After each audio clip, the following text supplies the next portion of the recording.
So, Mark, let's talk about the work you've been doing this week. You've been looking at endangered languages, haven't you? Yeah, but not just endangered languages. I've also done some research into languages that have already disappeared. OK. What have you come up with? Well, I started by looking at the Celtic languages spoken here in the British Isles, and I found that they're either already extinct or in serious danger of disappearing. For example, Cornish, which used to be spoken in Cornwall, has been extinct since the 19th century. There have been several attempts to revive it, but they've all failed. And a more recent example is the language that was spoken on the Isle of Man, Manx. It died out in the 1940s.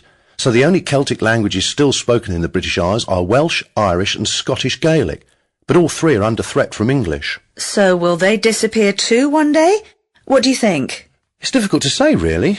Of the three, Welsh is probably the most likely to survive. My research shows that it's not declining quite as fast as the other two.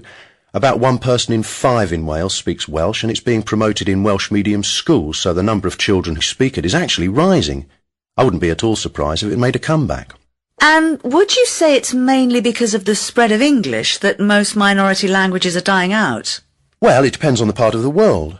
In North America, that's certainly the case. In the 19th century, there were more than 300 indigenous languages, but about half have already disappeared and more are dying out all the time.